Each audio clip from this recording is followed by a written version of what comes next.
حضور غریب نواز کا ایسا آستانہ ہے کہ یہاں پر ہندو، مسلم، سکھ، عیسائی تمام مذاہب کے لوگ کثیر تعداد میں آتے ہیں۔ یہ مسئلہ مسلمانوں کے لیے اس سے بڑی خانقاہ، اس سے بڑی جگہ نہیں ہو سکتی۔ یہ ایسا آستانہ ہے کہ یہاں پر تمام مذاہب کے لوگ آتے ہیں، ان کو کس طریقے سے روکا جائے، کس طریقے سے ان کے دلوں میں نفرت ڈالی جائے، تو اس کا یہ بیج بویا جا رہا ہے۔ پورے ہندوستان کا مسلمان اس معاملے میں متحد ہے کہ حضور غریب نواز رضی اللہ تعالیٰ عنہ کی بارگاہ میں جو گستاخی ہوئی ہے یہ مسلمانوں کے لیے ناقابل برداشت ہے، اور ہم اس سلسلے میں جہاں پر بھی جانا پڑے گا وہاں پر جائیں گے۔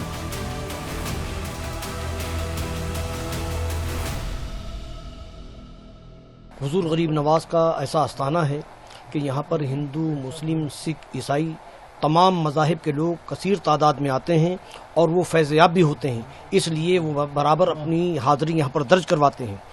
اب یہ فرقہ پرستوں کو دیکھا نہیں جا رہا ہے کہ یہ ایسا آستانہ ہے کہ یہاں پر تمام مذاہب کے لوگ آتے ہیں، ان کو کس طریقے سے روکا جائے، کس طریقے سے ان کے دلوں میں نفرت ڈالی جائے، تو اس کا یہ بیج بویا جا رہا ہے، اور اس سے کوئی اثر نہیں پڑے گا۔ جن کو فیض مل رہا ہے وہ برابر حاضری دیتے رہیں گے اور غریب نواز کا فیض عام سے عام تر ہوتا رہے گا۔ اس پورے معاملے میں راجستھان سی ایم سے ملنے کی کوشش کریں۔ دیکھیے، یہ معاملہ جو ہے راجستھان کے سی ایم کے علاوہ یہ سینٹرل منسٹروں تک اور پی ایم وغیرہ سے بھی ملاقات کی جا سکتی ہے، کیونکہ یہ مسئلہ مسلمانوں کے لیے اس سے بڑی خانقاہ، اس سے بڑی جگہ نہیں ہو سکتی۔ غریب نواز کا مسئلہ ہے، صرف ہم نہیں بلکہ پورے ہندوستان کا مسلمان اس معاملے میں متحد ہے کہ حضور غریب نواز رضی اللہ تعالیٰ عنہ کی بارگاہ میں جو گستاخی ہوئی ہے یہ مسلمانوں کے لیے ناقابل برداشت ہے، اور ہم اس سلسلے میں جہاں پر بھی جانا پڑے گا وہاں پر جائیں گے۔ کہ دیش کے پی ایم کو اس میں دخل دینی چاہیے؟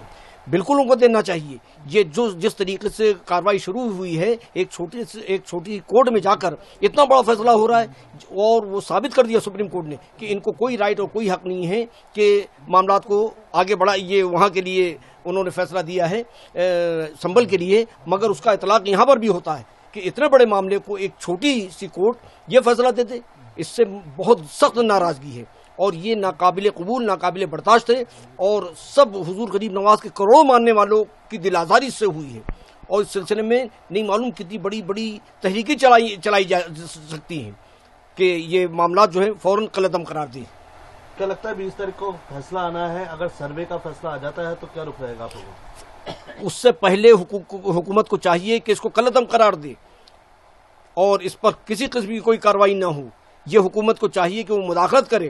حکومت اگر اس کو 20 تاریخ تک کا بھی انتظار کر رہی ہے تو اس کا مطلب یہ ہے کہ وہ لوگوں کو، شرپسندوں کو موقع دے رہی ہے کہ وہاں تک جائے۔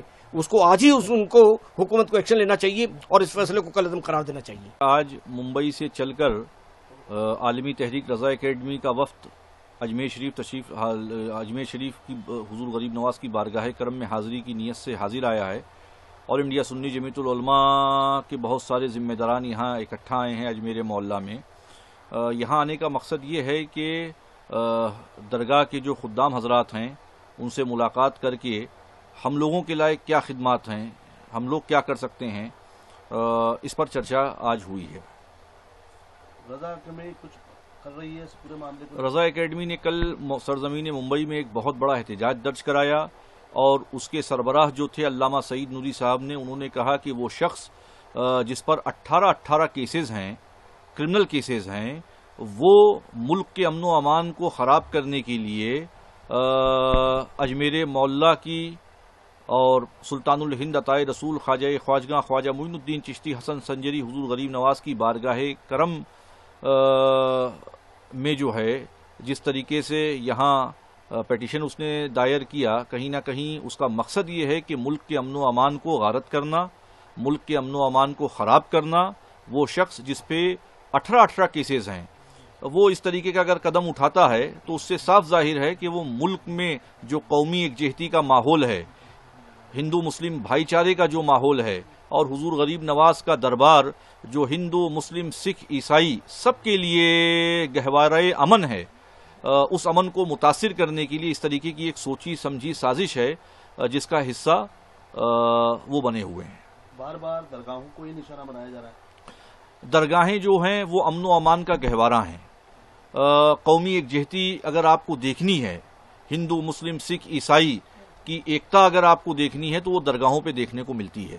تو اس ایکتا کو ختم کرنے کے لیے، ملک میں نفرت اور عداوت کے ماحول کو عام کرنے کے لیے، ملک کی بھائی چارگی کو توڑنے کے لیے درگاہوں پر اس طریقے کے حملے ہو رہے ہیں. جس کتاب کا حوالہ دیا جا رہا ہے وہ اتہاسکار بھی نہیں ہے، لیکھک ہے، ان کی کتاب کا حوالہ دے کے کورٹ میں پٹیشن لگائی جاتی ہے. دیکھیے یہ سراسر بےہودگی ہے اور کیا نام ہے، بدتمیزی ہے. اور وہ شخص جو جس کا کرمنل ریکارڈ ہے وہ اس طریقے سے کورٹ میں جا رہا ہے اور اس کو کورٹ ایکسپٹ کر رہی ہے، کہیں نہ کہیں یہ چنتا کا وشے ہے.